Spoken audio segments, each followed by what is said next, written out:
Good morning বন্ধুরা, আমি শ্রাবন্তী। আমার ক্যাপচার অফ ফ্রেম ব্লগে তোমাদের অনেক অনেক স্বাগত। আশা করছি তোমরা সবাই ভালো আছো আর আমিও ভালো আছি।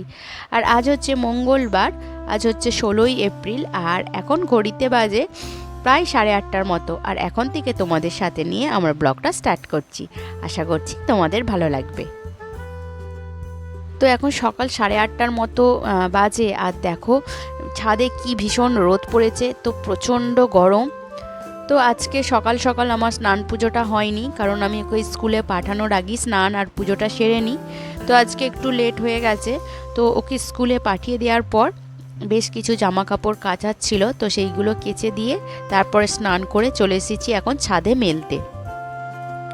তো এরপরে ঠাকুর ঘরটা পরিষ্কার করে আমি ঠাকুর পুজোটা সেরে নেব। আর সকাল সকাল স্নান আর পুজোটা সারা হয়ে গেলে মনের একটা আলাদাই শান্তি আসে।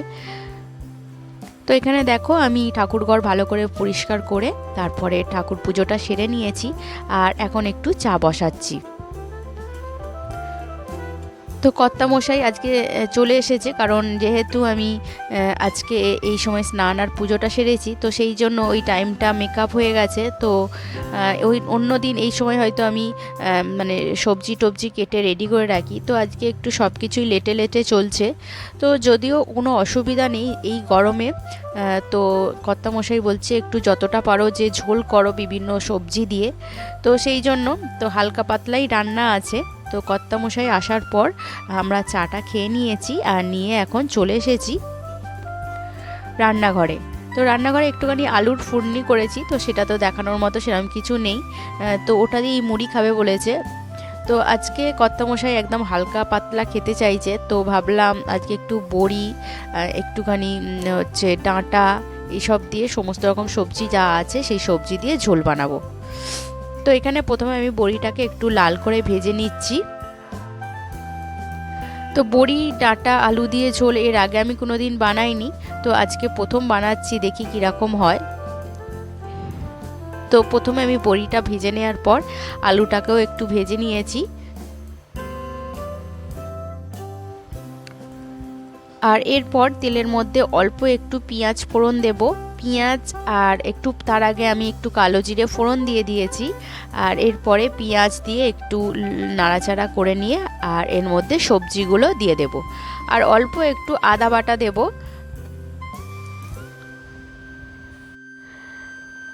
আর আজকে যে ডাঁটাটা নিয়েছি সেটা হচ্ছে নচনা ডাঁটা। মানে এর আগে যে লম্বা লম্বা বড় বড় ডাঁটাগুলো হয় ওটাগুলোকে সজনা ডাঁটা বলে, আর আরেক ধরনের ডাঁটা হয় যেগুলো ছোট ছোট একটু শাঁস ভর্তি, তো ওইগুলোকে নচনা ডাঁটা বলে। তো পাড়া দিয়ে বিক্রি করে যাচ্ছিল, তো ওনার কাছ থেকে নিয়েছি। তো এইরকমভাবে ঝোল বানাতে মানে আমার হাজব্যান্ড বলেছে, তো ওর কথা মতোই আমি ঝোল বানাচ্ছি। তো আমার মেয়ের খুব একটা হয়তো পছন্দ হবে না, তো ও হয়তো এখান থেকে ডাঁটাগুলো খাবে। আর মাছ আছে, মাছটা হয়তো অল্প একটু নেবে, আর ওর জন্য একটু পোস্ত আলু ভাজবো, কারণ বাই চান্স যদি ওর ঝোলটা পছন্দ না হয় তাহলেও পোস্ত আলু ভাজা আর মাছ দিয়ে খেতে পারবে।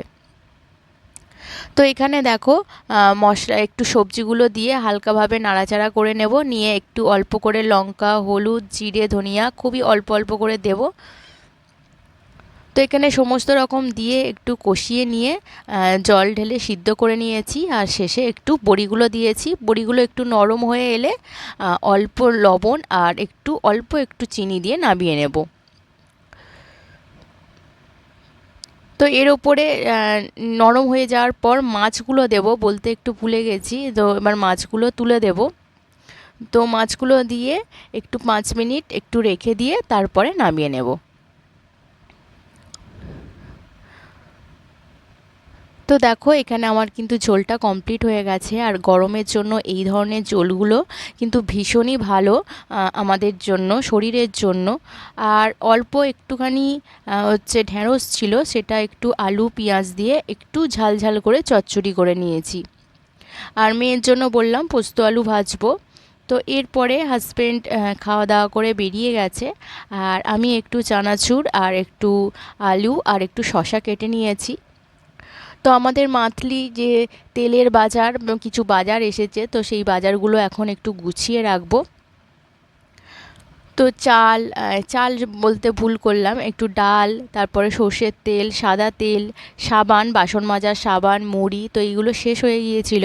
তো সেইগুলো নিয়ে এসেছে, এইগুলো এখন গুছিয়ে রাখছি। এখন কন্টেনারে ঢালবো না, জাস্ট এখন চুপড়ির ওপরে একটা জায়গায় রেখে দিচ্ছি, পরে সময় মতো ঢেলে নেব।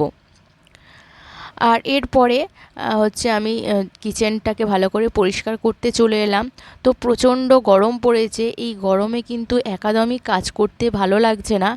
আর রান্নাঘর থেকে যতই তাড়াতাড়ি কাজ কমপ্লিট করব ততই যেন মনে হচ্ছে ভালো হয়।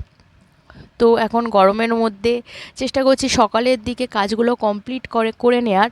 আর সকালের দিকে সবসময় নয় ক্যামেরা অন করা সম্ভব হয় না, কারণ মেয়ের স্কুল থাকে, তো টাইমের মধ্যে ক্যামেরা নিয়ে কাজ করলে একটু বেশি সময় লেগে যায়। তো সেই জন্য সব সময় ক্যামেরা নিয়ে কাজ করতে পারছি না। সকালবেলা হাতে হয়তো অল্প সময় থাকে, সেই সময়ের মধ্যেই অল্প সময়ের ক্লিনিংয়ের কাজগুলো করে নিতে হয়, তো সেই জন্য দেখানো সম্ভব হচ্ছে না। যাই হোক, কিচেনটা আমার ক্লিন করা হয়ে গেল। আর এরপরে ভালো করে একবার মুছে নেব, আর তারপরে ভিজে কাপড় করে আরও একবার মুছে নেব। রোজই এইভাবে ক্লিন করে থাকি। তো এরপরে সমস্ত কাজ, আরও বেশ কিছু কাজ ছিল, সেগুলো কমপ্লিট করে নেওয়ার পর এখন রেডি হয়ে চলে যাচ্ছি মেয়েকে আনতে। তো এই গরমে বাচ্চাদেরও মানে ভীষণ কষ্ট, আরও হয়তো এইরকম গরম আরও পড়তে থাকলে ওদের হয়তো অনলাইন করে দেবে। তো যাই হোক, ওকে স্নান টান করিয়ে আর আমি আরও একবার স্নান করলাম।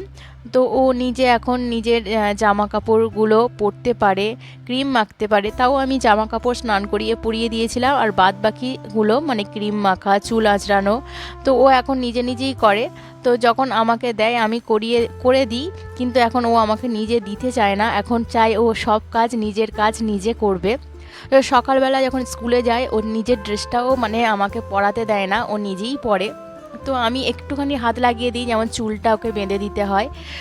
তো এই ধরনের কাজগুলো, ওর জুতোটা হয়তো পরিয়ে দিলাম, তো এই ধরনের কাজগুলো করে দিতে হয়। ও চেষ্টা করে যে সবসময় নিজের কাজগুলো নিজে করতে। তো এখন মেয়ে আর আমার দুজনের ভাত বেড়ে নিচ্ছি। আর হচ্ছে ওর জন্য তো পোস্ত আলু ভাজা আছে, ও হয়তো এখান থেকে ডাঁটা নেবে আর অল্প একটু ঝোল নেবে বলেছে। আর আমার মেয়ে ভীষণ মুড়ো খেতে পছন্দ করে, তো সেই জন্য বলেছে তুমি আমাকে মুড়োটা দেবে। তো বন্ধুরা, তোমাদের বলে রাখি আজকের ভিডিও এই পর্যন্ত। যদি ভিডিওটি ভালো লেগে থাকে তাহলে অবশ্যই একটা লাইক কমেন্ট করে দিও, আর আমার চ্যানেলে যদি নতুন বন্ধু হয়ে থাকো তাহলে অবশ্যই একটা সাবস্ক্রাইব করে দিও। আর যেসব বন্ধুরা সাবস্ক্রাইব করে আমার পাশে আছো তাদেরকে জানাই অসংখ্য অসংখ্য ধন্যবাদ। তো তোমাদের সঙ্গে আবারও দেখা হচ্ছে নেক্সট কোনো ভিডিওতে, নেক্সট ব্লগে। তো আজকের মতো টাটা, বাই বাই।